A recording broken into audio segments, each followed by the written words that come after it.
बाबा नायक।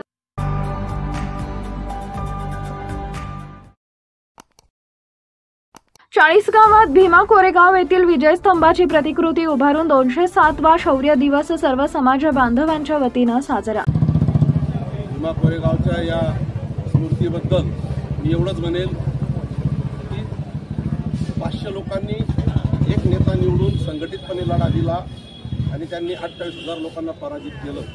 तर याच्यातून बाबासाहेबांना हे सांगायचं होतं की आपण लढणाऱ्यांचे सिंहाचे सूर लढवय्या लोकांचे वंशज आहोत, म्हणून अन्य अत्याचार सहन न करता आपण एकत्र आलं पाहिजे, संघटित। यावेळी चाळीसगाव रेल्वे स्टेशन इथं सामाजिक राजकीय क्षेत्रातील सर्व समाज बांधव विजयस्तंभाला मानवंदना देत मोठ्या उत्साहाने शौर्य दिवस साजरा करण्यात आला। बाबा नायक।